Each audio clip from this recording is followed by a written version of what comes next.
Hey, what's up, my people? How you doing? My name is Dalton. This is my YouTube channel, Dalton My World, and thank you for visiting me. Thank you for coming today. And recently, President Trump uh, made a statement, and I'll tell you what. And a lot of my a lot of my brothers were, kind of telling me, "Hey, man, you're gonna what you gonna do about that? You're gonna let it go?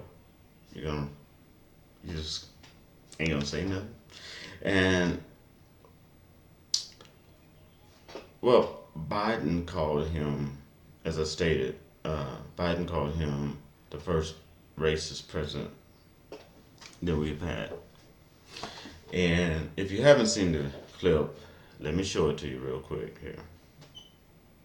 President Trump has done in going his spreading of racism, the way he deals with people based on the color of their skin, their national origin, where they're from, is absolutely sickening.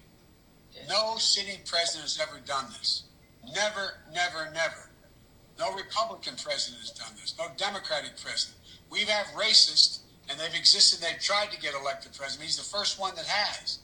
And the way he pits people against one another is all designed to divide the country, divide people, not put them together. And look what he's doing now. He's blaming everything on China. He's blaming everything on the Chinese. He's blaming everything, and people don't make a distinction, as you well know, from a South Korean and someone from Beijing. They make no distinction. It's Asian. And that's the way, and he's just using it as a wedge. If he had moved when he should have moved, when we knew about this, Columbia School in New York pointed out there'd be 57,000 more people alive today if he moved just 2 weeks earlier. All right. Now, and Trump and Biden did say that Trump was the first racist president that we had, that we have. Okay, and of course, Trump had a rebuttal.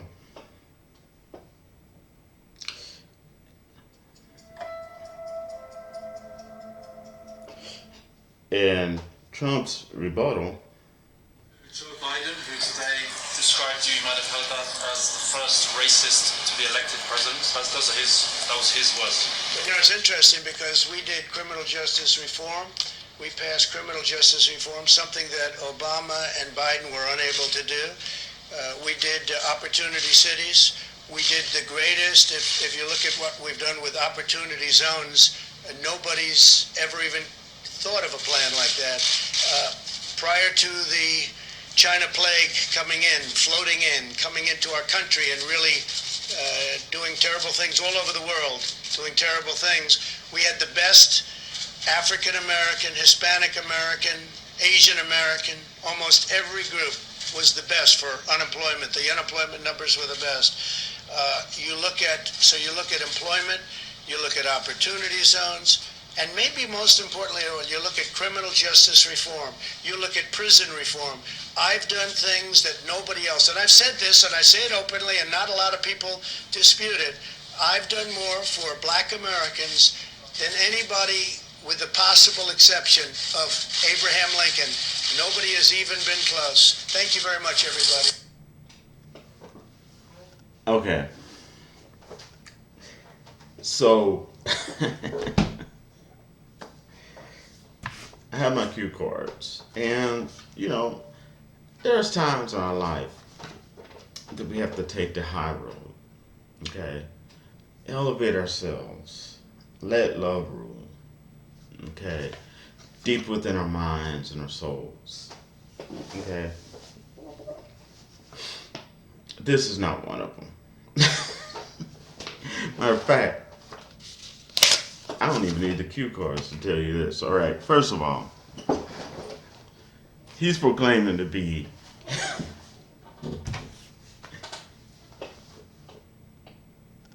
as good as Abraham Lincoln. Really? And then he's proclaiming not to be a racist. Yeah, okay. I'm not gonna let this go. Okay, let's go back to February, Black History Month. You know, now during Black History Month, he was letting everybody know that he's going to release all these Afro Americans and Latin people from prison, especially some of them with the small weed charges and all this sort of stuff. These families are on edge waiting. So he makes a public show. He gets on national television. And what does he do? He released 10 white, convicted, without a shadow of a doubt, criminals from Wall Street and no black people. Okay. He's making a statement. That's not enough. There's more. So then, during Black History Month, he decides to give Rush Limbaugh, who is clearly a racist, and he proclaims that he's standing up for the middle-aged and older white males of America. And he's also a sexist, among other things. He gives him, I believe it was a Medal of Honor. Okay, but no. So here's the deal. This is the way I see it. You judge a person by their actions, not by the words. Anybody can say anything. But if I look at you and I'm telling you, I love you, I love you, I love you. I'm just saying that over and over again, but while I'm saying it, I got my 9mm. I slapped in the clip. And I'm shooting at you. Stand still, I love you, I love you, I love you. What you gonna believe, my actions or my words? And if you have any common sense in you whatsoever, you better believe my actions. My action says I hate you and I'm gonna kill you. My words may say I love you, but you better look at my actions. Or otherwise you ain't gonna be around long. And Joe Biden, he reminds me of, I remember this fairy tale fable. I don't remember to detail, but there was a king. And there was this con man. And the con man convinced the king he could make him the most beautiful robes and clothes that he has ever made him. But the king has to pay him all these riches. Right? So he asks, the king pays him all this money. He's slaving away. He comes back to the king. You gotta remember, he's a con man. He has his arms open like this, right? And the king, his first instinct was, wait a minute, I don't see anything. But he should have went with his first instinct. The con man was so smooth. He told him, he said, "No, king, these are beautiful. These are the highest quality material. Look at that. It's so beautiful. And the cool thing about it, it's invisible. It's an invisible robe." So he actually convinced the king that what he had was an invisible robe. So the king takes off his clothes. He puts on this robe. And everybody around the king, of course, ain't going to say anything because they don't want to be beheaded. And so he starts walking around. All his subjects, the guards are like, he says, "King, isn't my robe beautiful?"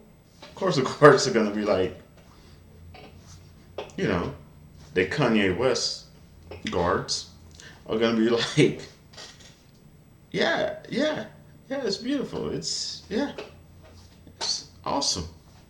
Oh, I love it. Look how it flows, sir. So this goes on for a while, and this con man just getting paid as he's constantly giving the king all these beautiful invisible wardrobes.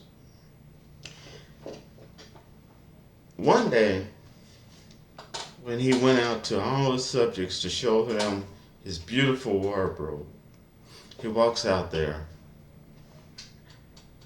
and their subjects are looking at him, and he says, "Don't you love my beautiful wardrobe?" And they're just like, Yeah, it's beautiful. But there was a little kid out there who saw the truth.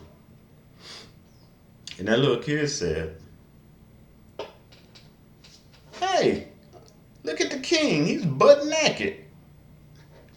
Which woke the people up out of denial and saw it for what it was.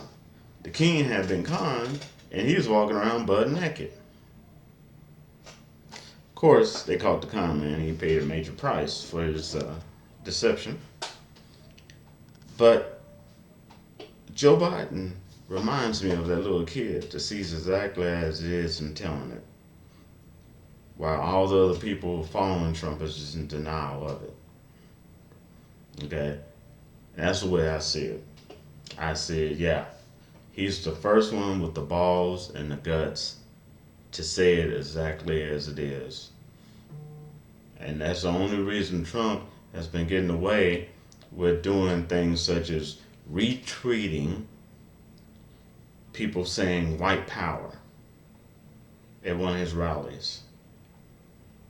He didn't delete it, he retweeted it. He's an educated man. He knows exactly what he's doing. He gets briefed by CIA.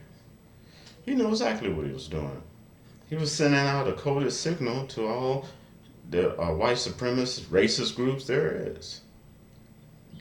And all these corrupt white Wall Street bankers. Okay? He was saying, I got your back. And if you look at the criminals that he releases, even his so-called friends that were thrown in jail because they were proven guilty beyond a shadow of a doubt, they always have that smirk on their face. Okay? And Trump reminds me of the slave owner that would get pissed off. When some other slave owner whipped his slaves. Now he would whip his slaves, and he thought it was just and right. But when someone else whipped his slaves, okay. Now when it comes to black people, Trump likes black people. Yeah, he likes them. As long as they fall in the category of a good asset that he could use. An asset isn't considered a human being by these people. A person that consider you an asset, no matter what race, color, nationality they are, they don't consider you a human. You're a tool that they can use and disposable. Okay? You're only good for them as long as they think that they can use you. Okay? If Trump like me, that's because he would see me as a good asset. Or have some racist people try to smooth it over and say, and I know a lot of African Americans know what I'm saying when I say this, you're a good one. You're not like those other ones, you're a good one. And a lot of people don't realize that came from slave days. You're a good slave. You ain't like those other bad slaves. You're a good one. Okay? And I think Joe Biden just called it, he's tired of the BS. He's tired of people bouncing around what it is. And that's the reason that after Trump made that stupid statement that, he's the best for black people since Abraham Lincoln, he got out of there. Because he knew he couldn't back it up. Because he knows his actions has said anything but that. Alright? That's how I feel about it. Alright? Ask you if you want to subscribe, hit that subscribe button. It's that subscribe, the red word that says subscribe. Right? Give me a thumbs up. If you really hate my content, you can give me a thumbs down. As long as you're respectful. Okay? You can comment. Alright? And you can share this. And I shall wrap to y'all later. Peace out.